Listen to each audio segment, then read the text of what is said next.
Stab him in the back.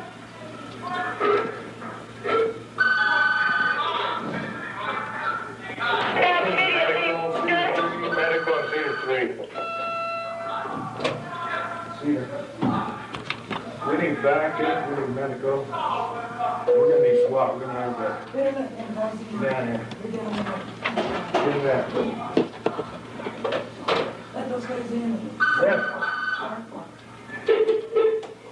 Duty officer, you need SWAT down here, full gear. Cedar. Duty officer, go ahead, come back again. Cedar. This Johnny. Yeah. 1 and 2.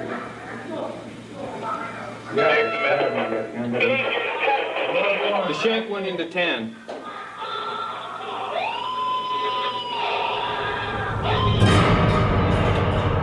We need medical help in Cedar. I need medical help immediately in Cedar.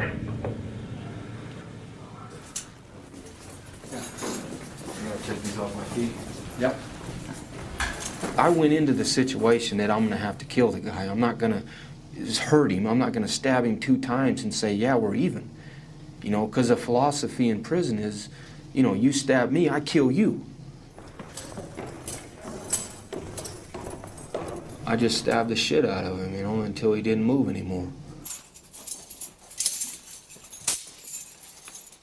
The reason I said Troy Kell was one of the most dangerous people I've ever met is because Troy Kell, when you meet him and when you see him in a certain environment, is a very charming, charismatic, intelligent individual who certainly by no means looks like somebody who could commit a crime as heinous as he committed in this case. I've seen guys hesitate on not thinking something was serious, and it was serious, and they get themselves stabbed up or they get themselves fucked off.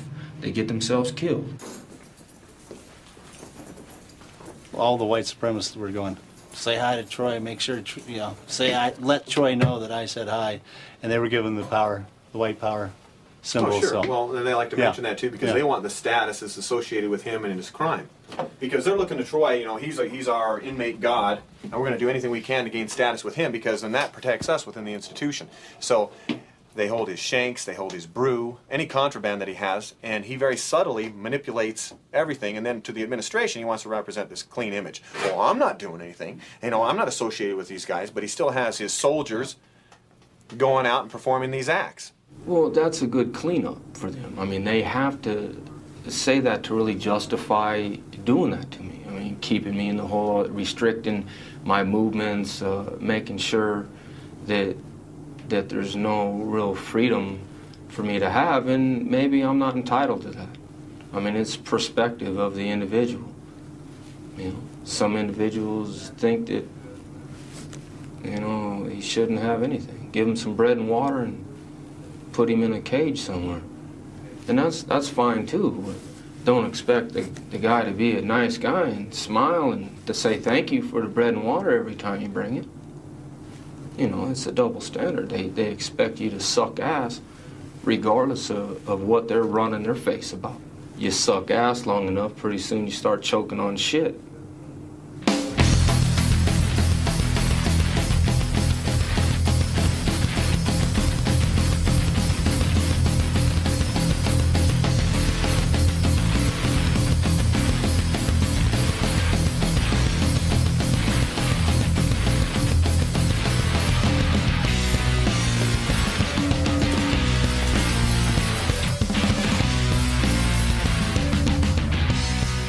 A lot of my personality now is reflectant from how I was raised in the penitentiary. It desensitizes you.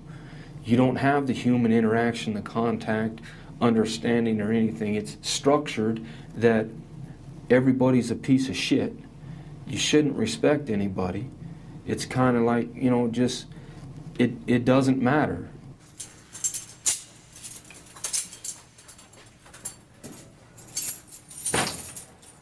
You have to realize why Troy Kell went to prison.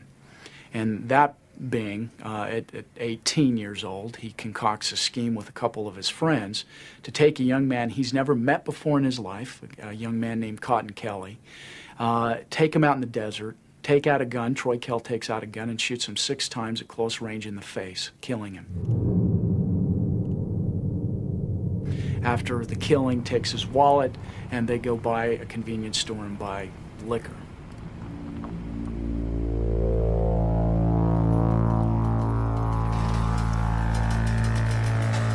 This guy, I felt, was taking advantage of a friend of mine, and she asked for my help. And I went kind of overboard. Me and a friend of mine from high school agreed to beat this guy up because he was doing some things to some teenage girls that we knew. She was a friend of mine. She was like a sister kind of to me. I met Cotton Kelly at Circus 8 months prior to this actual tragedy.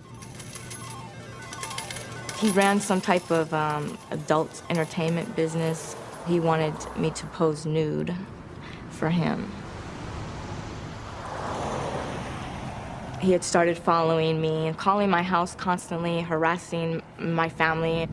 And as a 15-year-old child, I made a very bad decision, a very immature request, and I called upon Troy to beat the man up, to have him leave me alone.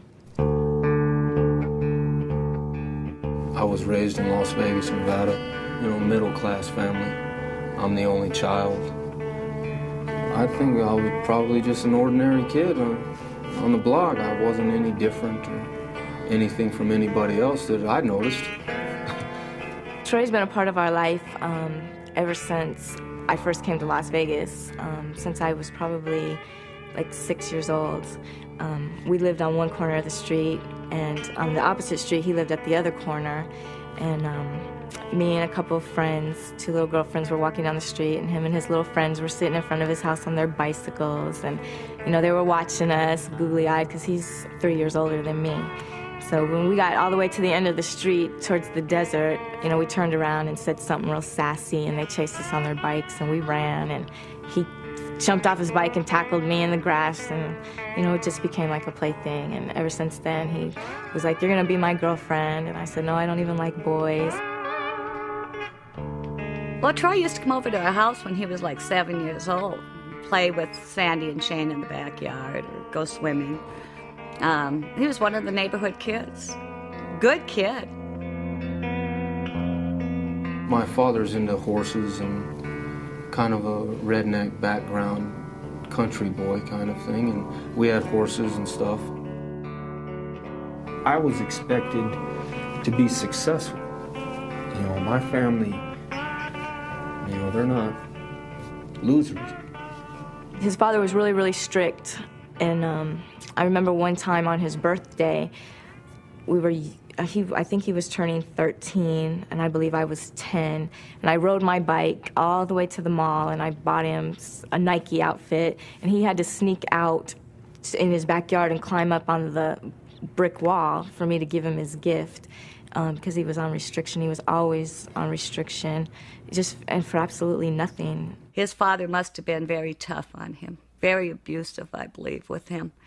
And his mother was never around. I know they were separated, but I don't think his mother came around too much. I don't know if it was because of the father or what, but I guess he looked at me more like a mother figure, because he's always sent me, even till this day, sends me a bouquet of Mother's Day flowers. My parents got divorced, and I kind of bounced back and forth between them. It was kind of a struggle for me for a while, but it's nothing out of the ordinary that any other kid goes through. I hung out with the stoners, and I also hung out with my jock friends, because I like to play sports, but I like to drink beer and smoke a couple of joints on the weekend too. I went to school, but I didn't like school too much, the authoritarian kind of structure of were telling you to go here and do this, and I rebelled against that. Dropped out of school. Started getting in trouble after that. The story goes like this. Shaw and two of her friends allegedly lure the Canadian man out here to the desert. We're north of the city. Shaw then allegedly gets out of her car, goes to the bathroom, and on the way back, falls down. They had me pretend that my leg was hurt, and I guess this was a plan that they had conjured up. The Canadian man got out of the car to help Shaw. The man grabbed my arm to help me. That's when the first gunshot went off.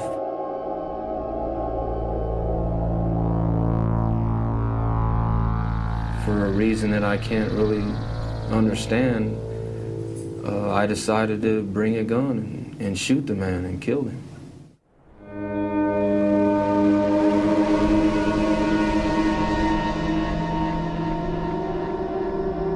I didn't go to sleep that night.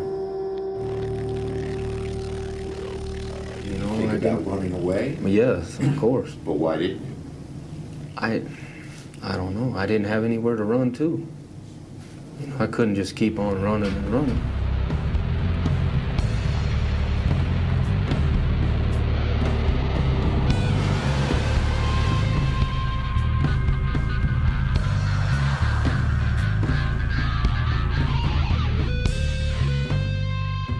Police say this desert landscape near Rancho and Durango was the stage of a grisly show and tell this past week.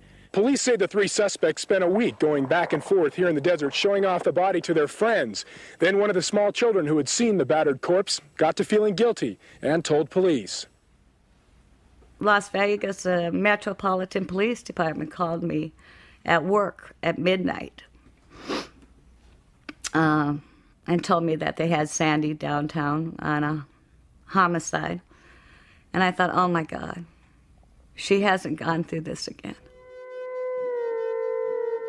When I was 13 years old, I was spending the night at a friend's house, and her stepfather went into a jealous rage and shot and killed her mother and her mother's two friends, and then killed himself. It changed my life.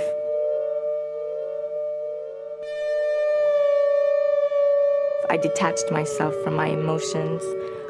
I didn't have a sense of life or death. It was just all the same to me. Another episode happened to her. She's walking home from school, sees this guy come running up behind her, girl in front of her, sees the guy shoot the girl in the back of the head. She's already gone through this. Now this is two. How many times? I mean, I'm 48 years old. I've never seen anyone in my lifetime get shot. I mean, what are the odds? So I went down, and I find out that she's the one being charged with it. I can't tell you how bad that hurt. To know my daughter was involved, and a man's life had been taken.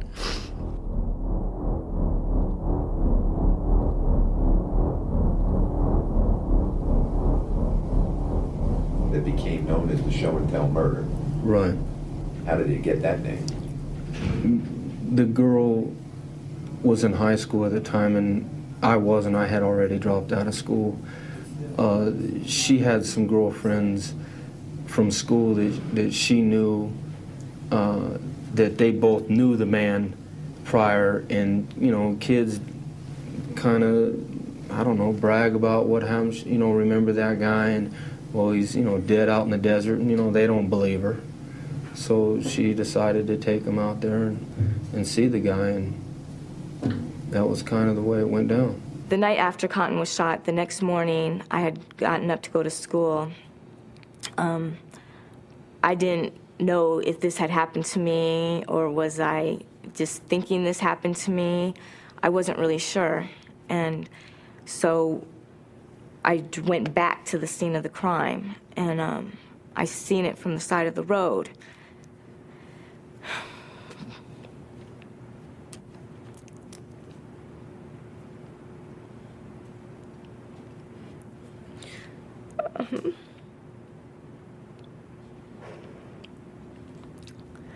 but it still wasn't real.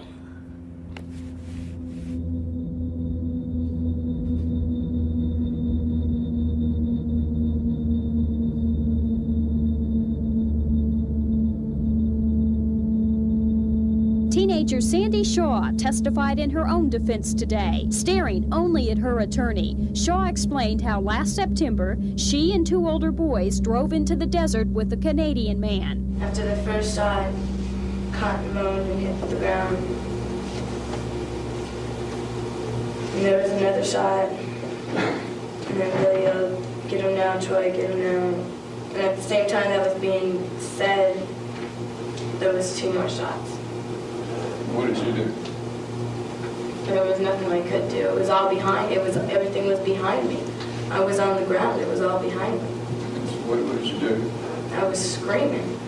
At the trial, they told the jury not to allow my angelic looks to fool them, that the person I appeared to be was not who I really was, that in fact I was a cold-blooded killer. How did that make you feel?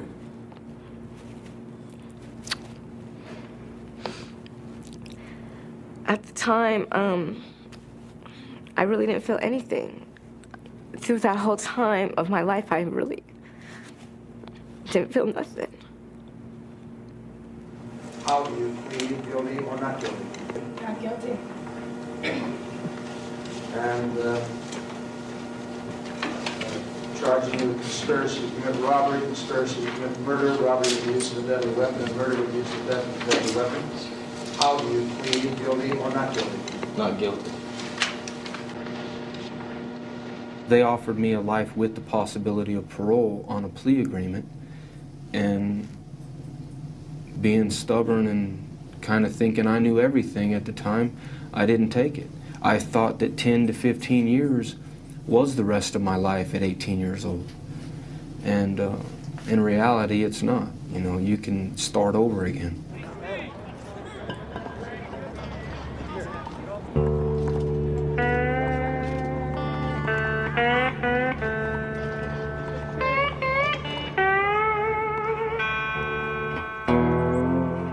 I made a decision when I walked in the gate that I was gonna come in there as a man and I was gonna leave as a man. I wasn't gonna resort to things that a lot of people in my situation had to do to survive in prison. I wasn't gonna suck dick. I wasn't gonna wash people's laundry. I wasn't gonna tell on people. I wasn't gonna fall into that structure to survive in my environment. I kind of took responsibility at that time that I got myself in the situation. Now deal with it. I was fortunate in the sense of some older guys seeing that I had a lot of time to do, and I stuck up for myself, so they kind of put me under their wing on schooling me, on showing me who was who on the yard and what to stay away from. Don't get in gambling debts, don't get in any kind of drug debts.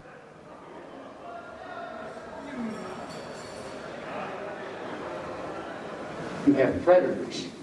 You have homosexual predators, you have extortionists, and a whole ball of wax, and they're going to test you. One incident, I ended up getting shot and stuff like that on the yard, and with a guy that was a notorious booty bandit.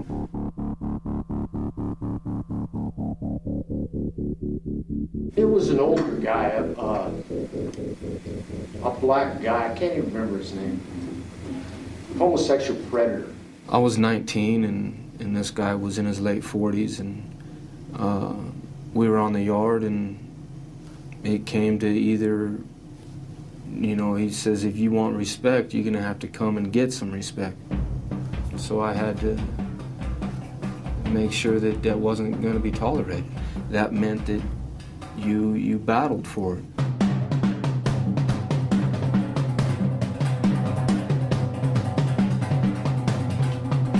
They break it up by shooting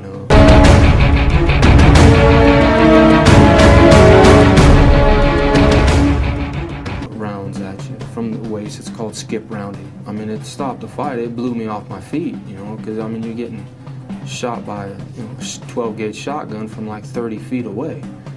So it blew me off my feet, and, you know, the fight was over after that.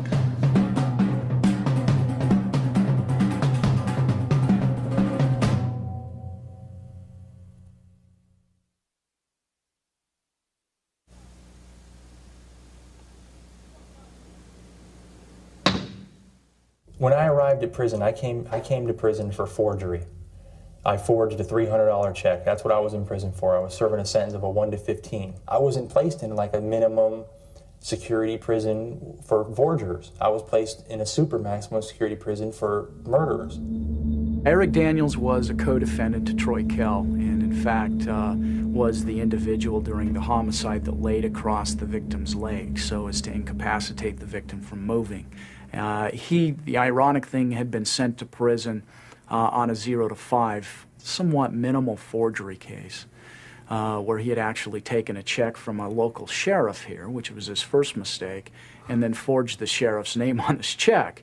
Not a bright idea. Sent him to prison for 0 to 5. So Rick Daniels went from a small-time crook to never going to see the light of day outside of a prison again. Here I am, a forger, living on death row. I was interacting and recreating with 3 guys that had death sentences that were going to be executed within the next 3 or 4 years, and I'm in prison on forgery. That's how I ended up becoming involved in violent situations.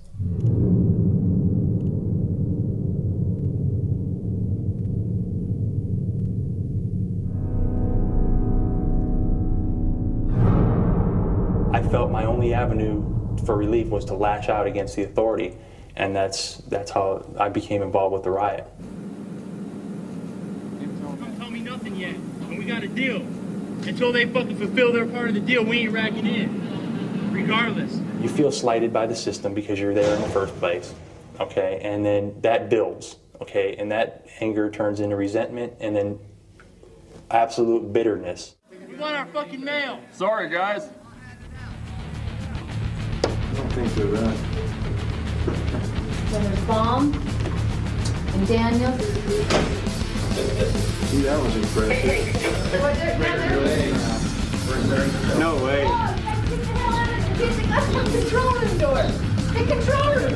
They're coming through. Yeah, they're coming. Get out there. They're not going to take that. Bullshit. God. Attention, all inmates in Cedar Section 1. Return to your cells now, or extreme force will be used against you. Return to your cells now and lock up, or force will be used against you. They're coming. It's coming through. They're going to break that door. Yeah, they are. No. The caps are coming off. Hey, they're going to take that over here. Okay, now what are they going to do? Teleport has been breached. SWAT. Hey, you guys, get out there. Echo 102. Echo 102, the Sally Port section door has been breached. You start to think that the officer that's holding you there, the one that comes and feeds you your tray every day, is evil. First thing that comes to most people's minds is lash out. Do something violent. Back up, dude. Back up. Get out of that hole. Water's off. Oh, yes. Mike, get your camera, turn those on and off.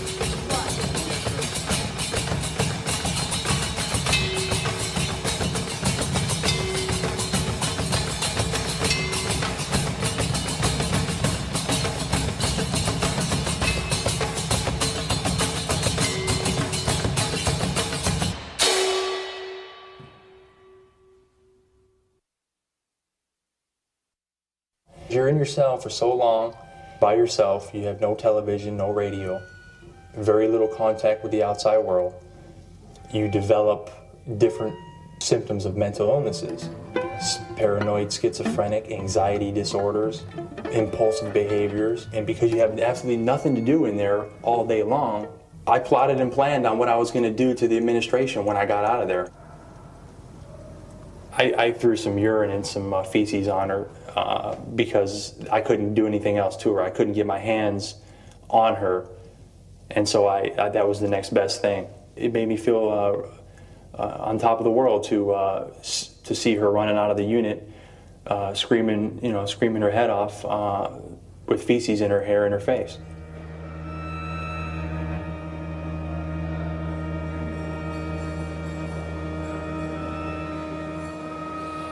I got a phone call from some official in Utah. I don't remember his name.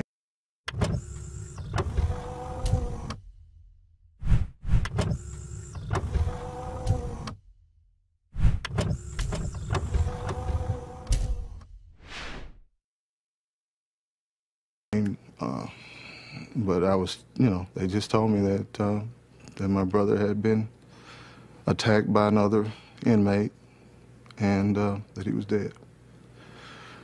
And I immediately called my dad, my mom, and you just don't want to believe it. You don't want to believe that someone that you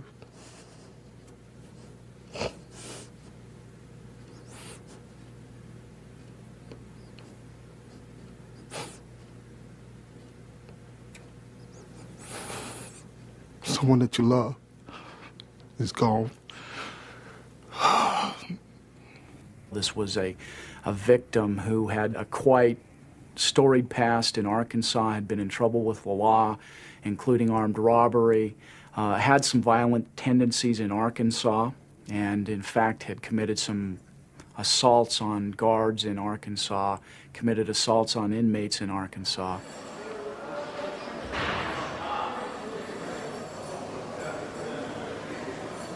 I don't want to paint a pretty picture of my brother because he was a maximum security risk, is what he told me, and I found out after his death that he was in lockdown. Originally, we didn't have any idea why the killing took place.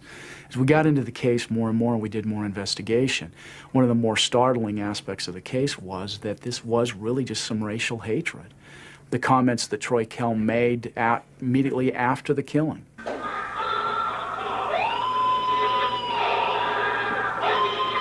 That he was really quite proud of himself, that that this black person would no longer be around, that he couldn't talk about white women, certain comments like that, that he was really seemed very proud of himself, that there was one less African American on the earth and that was something good. I would classify myself as a separatist. I believe that the white man should return to Europe and should have never came over here. Throughout history, if you see the Greeks or the Romans or any civilization that started, the Egyptians, that started to intermingle with foreigners, in a sense, outsiders of their racial groups, eventually they've destroyed themselves.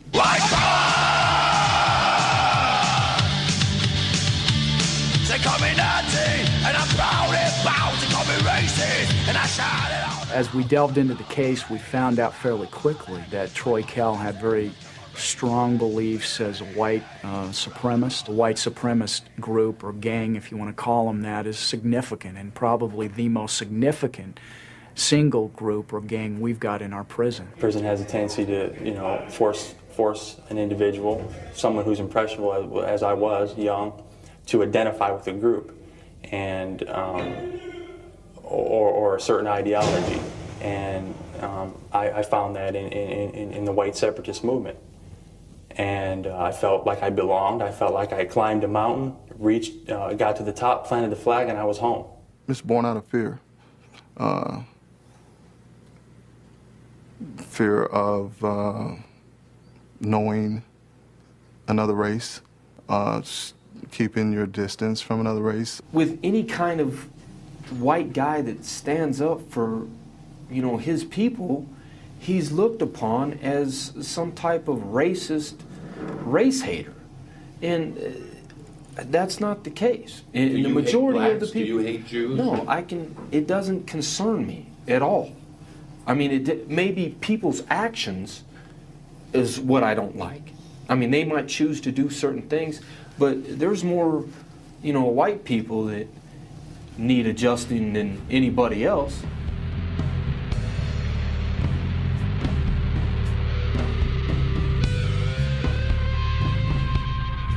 In preparation for the case, and primarily the sentencing portion of the case, I went out to Nevada, where of course Troy was housed as an inmate for years.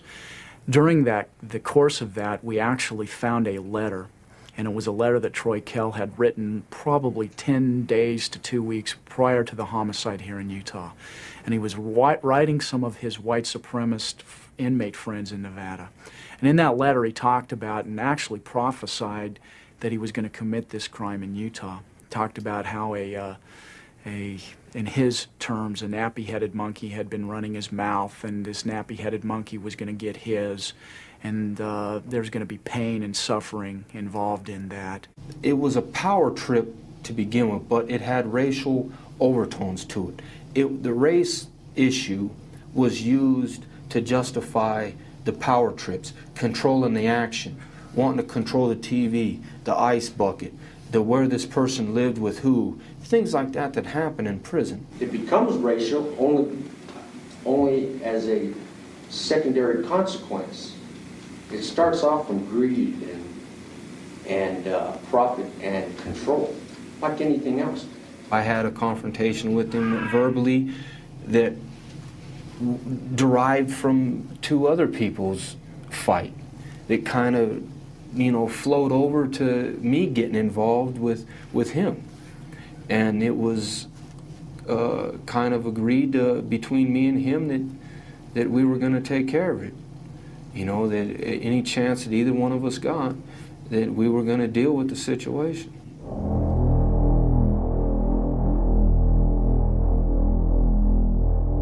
I prepared, I got a knife and I got a handcuff key. We were restrained, we were going down to medical. They forged his name, requesting that my brother go to the infirmary. I filled out what they call a medical request slip for Blackman to get him out of his cell on a particular day. The guard came to my brother's cell and said, "Hey, you ready to go?" And my brother's, "What do you mean? Ready to go where?" They came over my intercom in my cell and said, "Daniels, you know, you're going to medical today." And I knew it was the day. He was sporting his colors, you know, flying his bandana. When he got to the infirmary, Troy Kell and Eric Daniels and another inmate were there also. The next thing I know, Blackman's running towards me. And it was on. He's trying to stab him. Stab him in the back.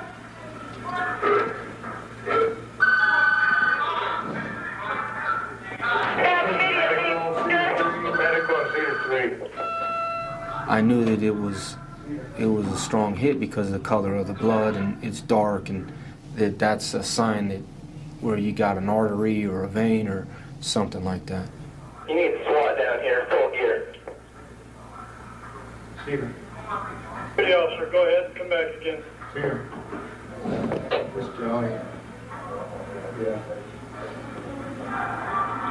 1 and 2. SWAT, full gear in Cedar 3 now. Section 3 here.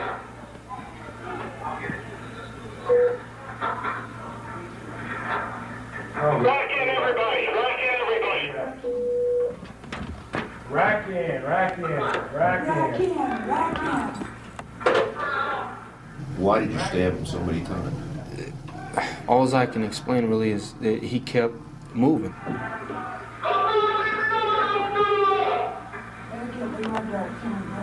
I just stabbed the shit out of him, you know, until he didn't move anymore. And I ended up stabbing the man to death. The shank went into 10.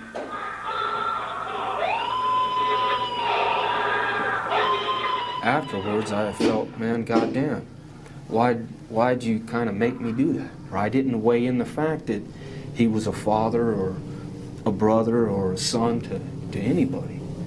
You know, I didn't see him as a human person. The prison guards saw this happening. There were civilians there. The guard ushers them out. They then go and get into full riot gear. My brother's still being stabbed. We need medical help in Cedar. We need medical help immediately in Cedar.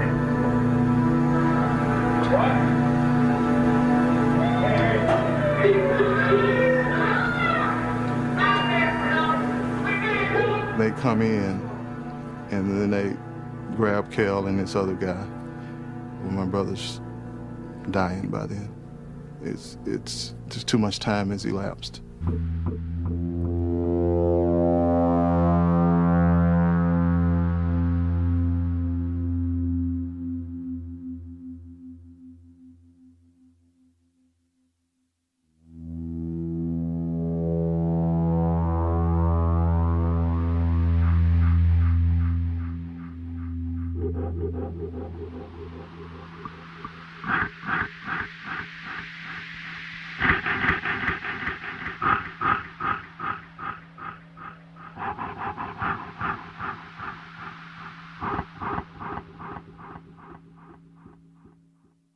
I will tell you that I've never seen anything like that in my life.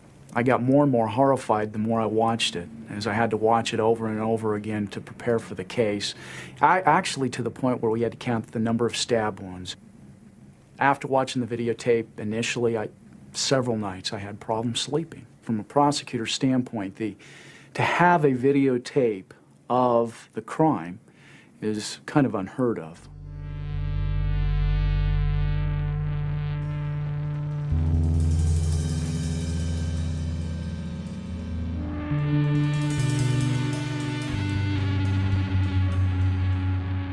My father and I went to Utah for one reason only, and that was to try to make a change. We wanted to talk to the prison officials. We wanted someone to tell us that they were going to change the procedures.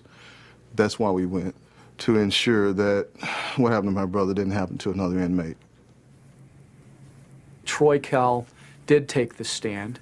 He was very articulate, very intelligent, and was able to bring up emotion, which at the time appeared to be genuine. And in fact, he addressed the victim's family, who happened to be in the audience from Arkansas. From the witness stand, he asked if, after he finished testifying, if he could talk to me and my dad one-on-one and sit down. And he said, sit down as men and talk. Told them how sorry he was that he had killed their son, their brother, and he actually was crying at the time, which I've got to say, as a prosecutor, it was one of the more remarkable events I had seen from a defendant testifying on the stand. There were, like, I think 8 women on the jury and 4 men, and I kind of looked over it when he was testifying, and some of the women were crying. Fortunately for us, before Troy Kell had taken the stand to testify, he had told 2 of the guards that were transporting him to and from the courtroom, watch this, I'm going to win an Academy Award. In other words, he was going to get on the witness stand and just lie. Yeah, I was fighting for my life. I did what I had to do to try to save my life. But I didn't, the emotional part of it was genuine to his family. Because the way I live my life, eventually somebody, if the state doesn't kill me, eventually someone will get me, you know, because of the way I live my life. It's just a part of it. And my family accepts that. And I accept that. But the thing is I would want somebody to show my father the respect that that I think he's got coming. You know, that's all I can really say about that. So, if I understand you right, you're saying that you meant what you said to that father. That wasn't an act. That wasn't fake. No, I meant what I said to him. I mean, they want to downplay it because they're fighting to win the case. I put the guards back on the stand, and the guards ended up testifying as to this conversation they had had with Troy Kell about winning an Academy Award.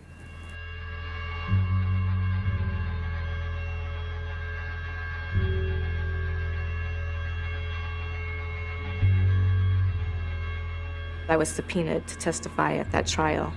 Although I wish he would have done things a lot differently, I don't know if I can, I can't pass judgment upon him for the things he's done. I don't agree with the things he's done. I don't like the things he has done. But I cannot judge him for the things he has done because I don't live like he lives, and I don't walk in his shoes, and I don't feel what he feels.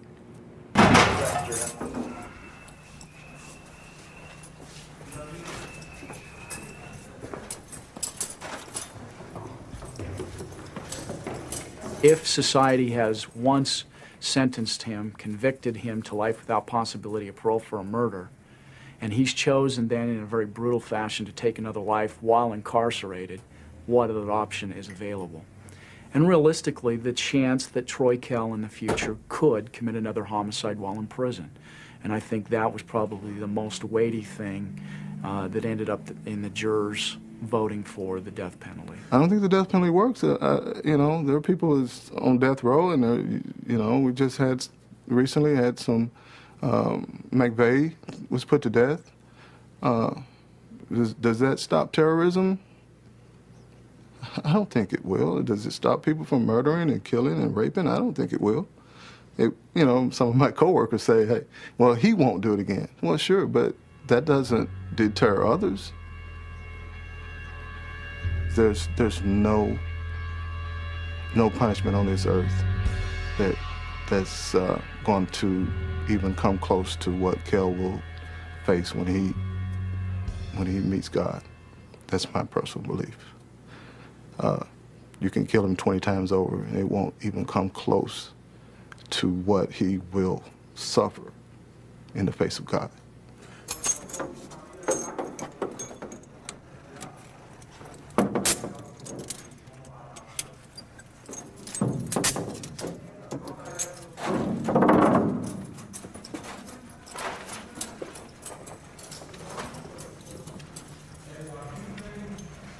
I don't believe in the heaven and hell thing. It's a control mechanism to control the masses, and it's run by fear.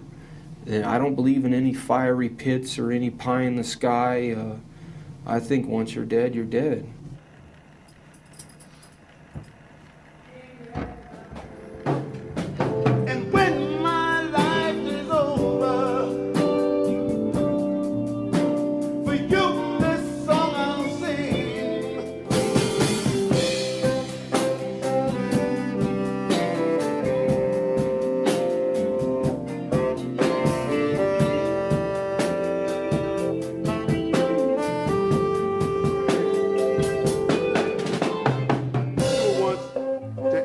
Come in. When Eric come in on the second time he do his line, that's when the whole band come in. All right, let's try it. You got a line sign? No. Just a minute. I came to a saving knowledge of Jesus Christ, and that happened almost 3 years ago. The way I look at people, my relationships with my fellow man and woman, have just changed dramatically. I no longer see people in terms of skin color. I am considered to be a race traitor in their eyes. And so even the things that I'm saying to you right now are things that, you know, I could be retaliated against for. Well, I'm happy for him. And I hope that he can turn his life around. I'm sorry for fucking his life off. Mm-hmm. Troy would be on a spectrum. He would be the extremist. I honestly believe that if Troy was to ever get out of prison, he'd be, you know, blowing up buildings and stuff. I mean, you know. You mean like a Tim McVeigh or a militia movement, or? Yeah. And I probably would have too, to be honest with you, if I'd have gotten out of prison. That's the self-destructive path that I was on.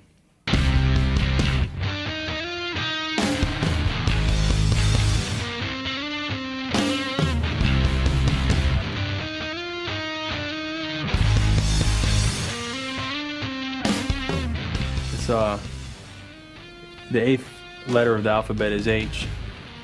HH stands for Heil Hitler. White supremacists believe that Jews are the ultimate enemy, that they pit black and white against each other so that we both eliminate each other in order that they ultimately win. And that's the whole philosophy in a nutshell. Yeah, the banks, the media, they subliminally inject thoughts and opinions into people's minds, and those opinions are all favorable for the Jewish agenda and all that nonsense. And the thing is, I see it now as nonsense, but I'm telling you, I bought into it. I think that there's some merit to that. If you look at the people that are calling the shots, and I think it's definitely not coincidental. I mean, they look out for their own. I mean, they've been through some hard damn times in the history of the world, and they're entitled to do that, and it's a power trip. It's all it is. It's a structure. Do you believe the Holocaust happened, or do you believe these revisionists who said it never happened, it's just a bad rap on the Third Reich? To the magnitude that they say, no, because there's no mention. It's only the numbers don't match up to the claim of what they're saying of the Holocaust. Yes, I believe it happened. There was a war going on, and he told them what they were going to do, what he was going to do, 10 years before he even started doing it. It's seek and destroy. That's the way it was, conquest. That's what was happening. I mean, it was. That's just the way it went. I mean, that's how nations were built, was by force.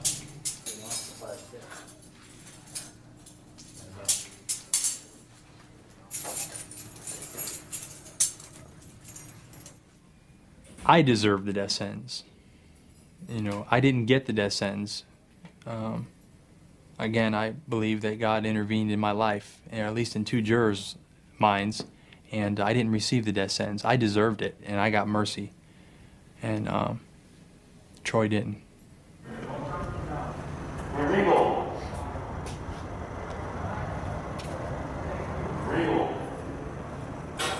I've only been here for one execution, and it happened to be the firing squad. And to me, it seemed a cleaner, a faster way to go. The man didn't experience any kind of because they think it's like a medical thing. I got a problem with the way. I don't have a problem with the death penalty. Okay, it's in the sense of that's the penalty. But when they try to, make it like a medical procedure, like they're going into like an operation or something like that, show it for what it is. You're killing a guy, regardless of the justification. We can all justify our actions in one form or another. The fact is, you're killing a guy. So show it for what it is. That's what it is. I think they should take it down to the Delta Center and show the public what exactly is going on. When he first entered the system, he was 18 years old. He was a handsome man. He was an intelligent man. And I remember him telling me, I'm entering as a man and I'm going to remain a man. And I believe he's done that. I still wake up to this day and I cannot believe I'm here. This is what my life has amounted to. I have spent over half my life in prison. My adult life has been in prison, And it's just really hard. And sometimes I wonder, will I ever get a driver's license? Will I ever get to go buy furniture for, a house? Am I ever gonna, Click on Mouse Invaders and click OK. I hope and I pray that one day I will be given a second chance. I was an unhealthy child. I was a lost child.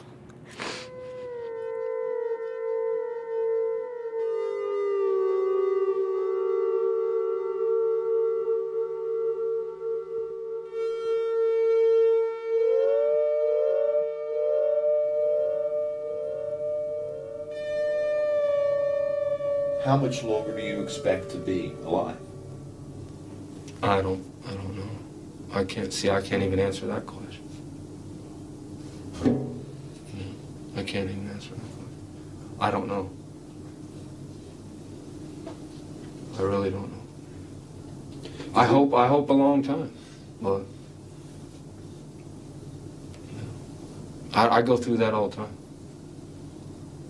So I don't know. You go through what all the time? I go through with making the decision of,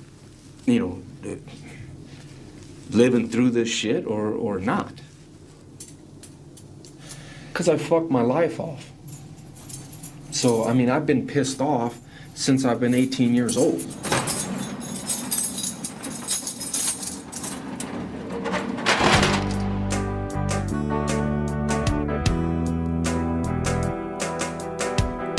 Shining bright with unspilled tears, thinking about all these wasted years. Everything worth living for is gone, and brother, I find it hard to keep fighting on. Falling down towards the abyss, the reaper embraces me with his kiss. It makes me wanna refuse again, to watch the sun fall too much to bear. If this is the way it ends, if this is the way my race ends, if this is the way it ends, I can't bear to witness. If this is the way it ends, if this is the way my race ends, if this is the way it ends, I can't bear to witness.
Now, log on to HBO.com and find out more about this documentary and others in the award-winning America Undercover series. Informative, interactive, intriguing. America Undercover at HBO.com.